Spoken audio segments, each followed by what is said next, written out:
இவருக்கும் வணக்கம்.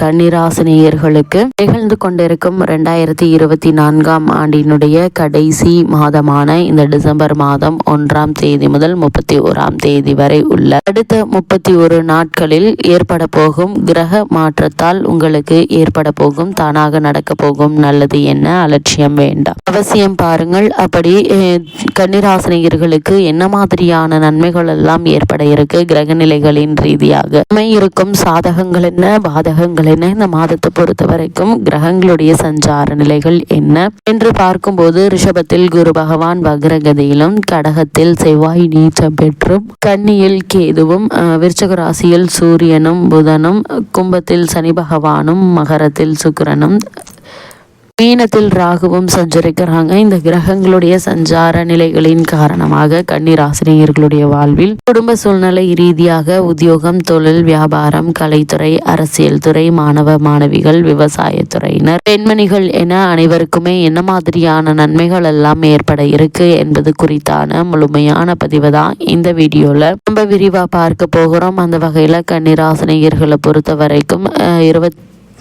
இந்த டிசம்பர் மாதம் 1ஆம் தேதி முதல் 31ஆம் தேதி வரை உள்ள இந்த 31 நாட்கள் என்ன மாதிரியான நன்மைகள் எல்லாம் ஏற்பட இருக்கு என்று பார்க்கும்போது கன்னிராசினியர்களை பொறுத்த வரைக்கும் இந்த மாதம் பெரும்பாலான கிரக நிலைகள் இந்த மாதம் முழுவதுமே சற்று சாதகமாக இல்லாத நிலையில் தாங்க இருக்கிறாங்க. எனவே பொதுவாக எல்லா விஷயங்களிலும் நீங்கள் அவசரமின்றி அணுக வேண்டுங்க. எடுத்தோம் கவுத்தோம் என்று கன்னிராசினியர்களை பொறுத்த வரைக்கும் குரு வக்ர நிவர்த்தி பெற்றிருப்பதால் எதிர்பாராத சில நன்மைகளும் உண்டுங்க. தொழில் வளர்ச்சியில் இருந்த தடைகள் உங்கள் முயற்சியால் அகலக்கூடிய ஒரு மாதமாகவும் இந்த டிசம்பர் மாதம் அமைஞ்சிருக்குது. குறிப்பாக கன்னிராசினியர்கள் புதிய இடம் வாங்கும் யோகம் உண்டு என்பதால் அதற்கான முயற்சிகளை நீங்கள் தாராளமாக மேற்கொள்ளலாங்க. உங்களை விட்டு விலகியவர்கள் உங்களை தேடி வருவதற்கு உங்களுடைய முயற்சியில் அனுசரணையாக இருக்குங்க. அதே போல் சுப காரியங்கள் நடப்பதற்கான வாய்ப்புகளும் உண்டுங்க. உறவினர்களுடைய வருகையால் இல்லத்தில் மகிழ்ச்சி பொங்கும். குறிப்பா உங்களுடைய ராசிக்கு 3ஆம் இடத்தில் அமர்ந்த சூரியன் உங்களுக்கு வெற்றிகளை பெற்று தருவார். ஆத்ம பலம் அதிகரிக்கக்கூடிய ஒரு மாதமாதான் இந்த டிசம்பர் மாதம் அமைஞ்சிருக்குது என்பதை கிரகங்களுடைய சஞ்சார நிலைகள் தெல்ல தெளிவாக உறுதியளிக்குதுங்க. அது மட்டும் இல்லாம இக்காலகட்ட கிரக நிலைகள் ஆராய்ந்து பார்க்கும் போது உங்களுடைய ராசிநாதன் புதன் சகாயஸ்தானத்தில் சஞ்சரிக்கிறார். அவரோட விரையாதிபதியான சூரியனும் இணைந்து சஞ்சரிப்பதால் விரயங்கள் சற்று கூடுதலாக தாங்க இருக்கும். குறிப்பா உடன் பிறப்புகளுக்காகவும் உடன் இருப்பவர்களுக்காகவும் விரயங்கள் செய்ய வேண்டிய ஒரு நிலை இருக்குதுங்க. ஜென்மத்தில் கேதுவும் 7ல் ராகுவும் இருப்பதால் ஏற்ற இறக்கமான ஒரு சூழ்நிலை உண்டுங்க. வரவு வந்த மறுநிடமே செலவாகுங்க. அது ஏதாவது ஒரு வகையில் விரய செலவுகளாக மேற்கொள்வதற்கு பதிலாக சுப செலவுகளாக மாற்றிக்கொள்வது உங்கள் கையில தாங்க இருக்குது. வருங்காலத்தை பற்றிய பயம் அதிகரிக்குங்க. பார்க்கும் குரு வக்ர இயக்கத்தில் இருப்பதால் எதையும் யோசித்து செய்வது மிக மிக நல்லது என்பதை கிரக நிலைகள் மீண்டும் அறிவுறுத்துது. அதே போல் இந்த மாதம் முழுவதுமே ரிஷபராசியில் குரு பகவான் வக்ர இயக்கத்திலே இருக்கிறார். ரிஷபராசியில் சஞ்சரிக்கும் குரு பகவான் இந்த மாதம் முழுவதும் வக்ரத்திலே இருக்கிறாருங்க. அவர் உங்களுடைய ராசிக்கு 4, 7 ஆகிய இடங்களுக்கு அதிபதியானவர். இந்திரபத்திய தோஷம் பெற்ற கிரகம் வக்ரம் பெறும்போது நன்மையே ஏற்படுங்க. அந்த அடிப்படையில பார்க்கும்போது இல்லம் கட்டி குடியேறும் வாய்ப்புகள், சொத்துக்கள் வாங்கும் யோகமும் உங்களுக்கு உண்டுங்க. குறிப்பா விலகி சென்ற சொந்தங்கள் விரும்பி வந்து இணையக்கூடிய ஒரு தருணமா அமைஞ்சிருக்குது. விவாக பேச்சுகள், அதாவது திருமண சம்பந்தமான முயற்சிகளை மேற்கொண்டு வரும் கன்னிராசியினருக்கு சிறு முயற்சியிலேயே அந்த உங்களுக்கு வெற்றி கிடைக்க இருக்குதுங்க. அதே போல விவாக பேச்சுக்கள் கைகூடுவதற்கான அறிகுறிகள் தென்பட இருக்குது. வெளிநாடு சென்று பணிபுரிய நினைத்தவர்களுக்கு வெளிநாட்டில் உள்ள நல்ல நிறுவனத்தில் பணிபுரிய அழைப்புகள் வரலாங்க. கிடைக்கக்கூடிய இந்த சந்தர்ப்பங்களை பயன்படுத்திக் கொள்வது உங்கள் கையில தாங்க இருக்கு. அது மட்டும் இல்லாம இந்த மாதத்துல சனி பகவானின் மீது செவ்வாயினுடைய பார்வை பதிகிறது. கடகத்தில் சஞ்சரிக்கும் செவ்வாய் இந்த மாதம் முழுவதும் கும்பத்தில் உள்ள சனி பகவானை பார்க்கிறாருங்க. உங்களுடைய ராசிக்கு 3, 8 ஆகிய இடங்களுக்கு அதிபதியானவர் செவ்வாய். முரண்பாடான கிரகங்களுடைய பார்வையால் நிறைய பிரச்சனைகளை நீங்கள் சந்திக்க நேரிடுங்க. நிலம் சம்பந்தமான வழக்குகள் வரலாங்க. நீண்ட நாட்களுக்கு முன்பு வந்த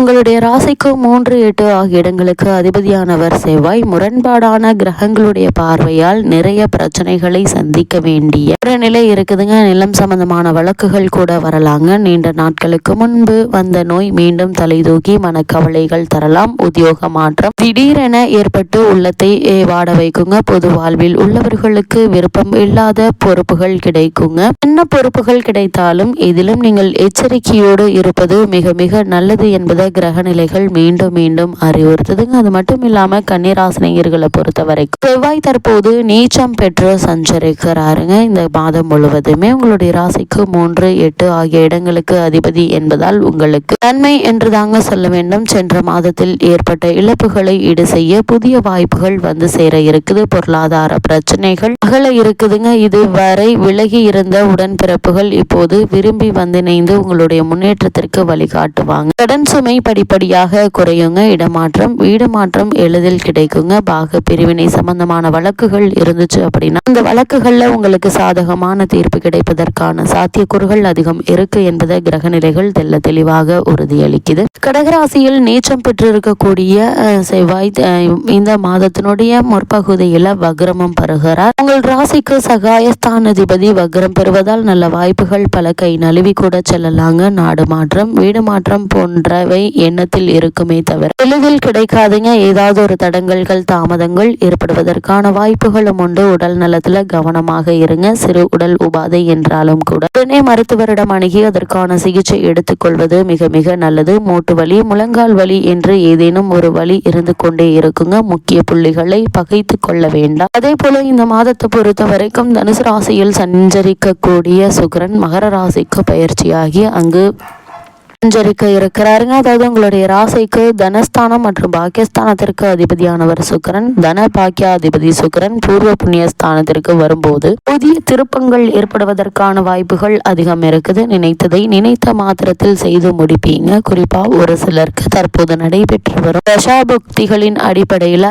ஆடை ஆபரண சேர்க்கையும் உண்டாக இருக்குதுங்க. என்றைக்கோ வாங்கி போட்ட இடம் அதிக விலைக்கு விற்று லாபம் தருங்க. வாகனம் வாங்க யோகமும் உண்டுங்க. புகழ் பெற்ற ஆலயங்களுக்கு சென்று வழிபடும் வாய்ப்புகளும் உங்களுக்கு கிடைக்க இருக்கு என்பதை கிரகங்களுடைய சஞ்சார நிலைகள் தெளிவாகவும் உறுதியாகவும் எடுத்து காட்டுதுங்க. அதே போல பொது வாழ்வில் உள்ளவர்கள் புதிய முயற்சிகள்ல யோசித்து ஈடுபடுவது நல்லதுங்க. வியாபாரம் மற்றும் தொழில் செய்பவர்களுக்கு போட்டிக்கு மத்தியில் முன்னேற்றம் ஏற்படுங்க. உத்தியோகத்தில் உள்ளவர்களுக்கு உயர் அதிகாரிகளுடைய ஆதரவு குறையலாங்க. அதே போல கலைஞர்களுக்கு கடின முயற்சி தேவைப்படக்கூடிய ஒரு மாதம் இந்த மாதம் அமைஞ்சிருக்குது. மாணவ மாணவிகளுக்கு விருதுகளும் வெற்றி செய்திகளும் வந்து சேருங்க. பெண்கள் பரபரப்பாக செயல்பட்டு பாராட்டுகளை பெற இருக்கீங்க. பிள்ளைகளுடைய லட்சியங்களை நிறைவேற்றக்கூடிய ஒரு தருணமாதான் இத்தருணம் அமைஞ்சிருக்குது என்பதை கிரக நிலைகள் தெளிவாக உறுதியளிக்குதுங்க. கன்னிராசினியர்களை பொறுத்த வரைக்கும் இந்த மாதம் எதிலும் என்ன மாதிரியான விஷயங்கள்ல கவனமாக இருக்க வேண்டும் என்று பார்க்கும்போது சில செயல்களை மிக விரைவாக முடிக்க வேண்டும் என்பதற்காக அவசரப்பட்டு பின்னால் அவதிப்படும் வாய்ப்பினை புதன் கொடுப்பார் என்பதால் கவனமாக இருக்கு. கன்னிராசினியர்களுக்கு இந்த மாதம் கிரகநிலைகளின் ரீதியாக கூறப்படும் பரிகாரம் என்ன என்று பார்க்கும்போது லட்சுமி நரசிம்மரை வணங்குங்க. எண்ணற்ற நன்மைகள் உங்களுடைய வாழ்வில் ஏற்படும்.